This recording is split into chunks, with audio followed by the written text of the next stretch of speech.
मोक्ष एक ऐसा शब्द जो अक्सर सुनने में आता है। मोक्ष एक ऐसी अवस्था जिसे हर कोई पाना चाहता है। मोक्ष जिसका संबंध है जन्म मृत्यु के चक्र से मुक्ति पाने से। तो कैसे होगा मोक्ष? मोक्ष प्राप्ति में क्या होती है गुरु की भूमिका, जानेंगे आज के इस वीडियो में। नमस्कार दोस्तों, मोक्ष एक ऐसा शब्द है जो अक्सर हम आस्तिक व्यक्तियों के मुख से सुनते हैं या हमें संतों कथावाचकों के सत्संगों में सुनने को मिलता है। प्रत्येक आस्तिक व्यक्ति की मोक्ष प्राप्ति की चाह होती है, जिसके लिए वो अनेकों संतों कथावाचकों के सत्संगों में ये जानने के लिए जाता है कि आखिर मोक्ष कैसे प्राप्त होगा। लेकिन इसका संतोषजनक जवाब न मिल पाने के कारण वो अनेकों संतों कथावाचकों के सत्संगों में भटकता है।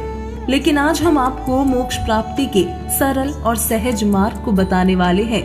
मोक्ष का मतलब होता है जन्म मृत्यु के चक्र से सदा के लिए मुक्त होना, यानी मोक्ष प्राप्त प्राणी एक ऐसे स्थान अर्थात लोक में चला जाता है जहां जन्म मृत्यु और वृद्धावस्था का कभी कष्ट नहीं होता, और उस स्थान से दोबारा वो प्राणी जन्म मृत्यु के कष्ट में कभी नहीं आता।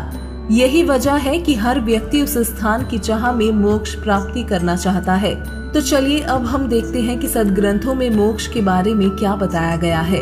प्रत्येक संत कथावाचक बताते हैं कि मनुष्य जीवन का मुख्य उद्देश्य मोक्ष प्राप्ति है, और शास्त्रों से भी हमें यही पता चलता है। जैसे तुलसीकृत रामचरितमानस में लिखा है, बड़े भाग मानुष तन पावा, सुर दुर्लभ सब ग्रंथ नहीं गावा, साधन धाम मोक्ष कर द्वारा, पाई न जेहि परलोक सवारा।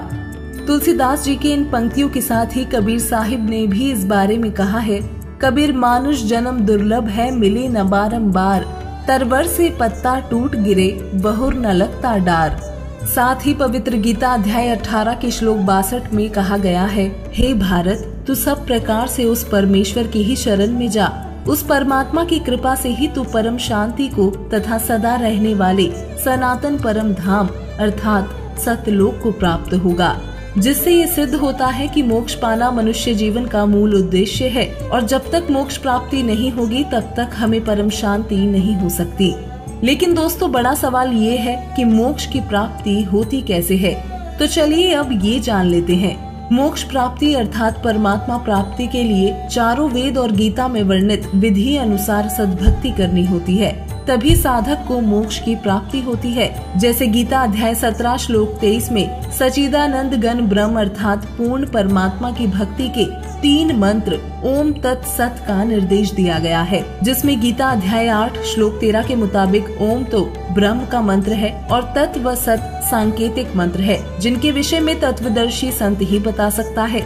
यही कारण है कि गीता अध्याय 15 श्लोक 4 में कहा है कि जब गीता अध्याय 4 श्लोक 34 अध्याय 15 श्लोक 1 में वर्णित तत्वदर्शी संत मिल जाए, इसके पश्चात उस परमेश्वर के परम पद को भली भांति खोजना चाहिए, जिसमें गए हुए साधक फिर लौटकर संसार में नहीं आते, और जिस परम अक्षर ब्रह्म से सृष्टि उत्पन्न हुई है उस सनातन पूर्ण परमात्मा की ही मैं शरण में हूँ। पूर्ण निश्चय के साथ उसी परमात्मा का भजन करना चाहिए, जिसका अर्थ है कि तत्वदर्शी संत अर्थात पूर्ण गुरु के बताए अनुसार पूर्ण परमात्मा की भक्ति करने से साधक का पूर्ण मोक्ष यानी सनातन परम धाम की प्राप्ति होती है, जिससे साधक को संसार में लौटकर नहीं आना पड़ता, यानी उनका जन्म मृत्यु नहीं होता। लेकिन अब एक बड़ा सवाल फिर खड़ा होता है कि देश दुनिया में लाखों संत व कथावाचक हैं, तो लाखों संतों की भीड़ में हम पूर्ण गुरु की तलाश कैसे कर सकते हैं? इसका समाधान भी हमें अपनी पवित्र गीता और पवित्र कबीर सागर में मिलता है। पवित्र गीता अध्याय 15 श्लोक 1 में कहा गया है, आदि पुरुष परमेश्वर जिसकी मूल है, उस ऊपर को मूल वाले, नीचे को शाखा वाले, जिस संसार रूपी पीपल के वृक्ष को अविनाशी कहते हैं, उसके सब भागों को जो तत्व से जानता है वो वेद के तात्पर्य को जानने वाला तत्वदर्शी संत है।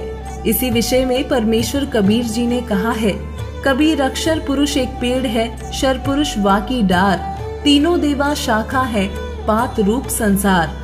साथ ही पवित्र कबीर सागर अध्याय जीव धर्म बोध के पृष्ठ 1960 में पूर्ण गुरु की पहचान बताते हुए कबीर परमेश्वर ने कहा है, गुरु के लक्षण 4 बखाना, प्रथम वेद शास्त्र का ज्ञाता, दूजे हरि भक्ति मन कर्म बानी, तीसरे समदृष्टि कर जानी, चौथे वेद विधि सब कर्मा, ये 4 गुरु गुण जानो मर्मा।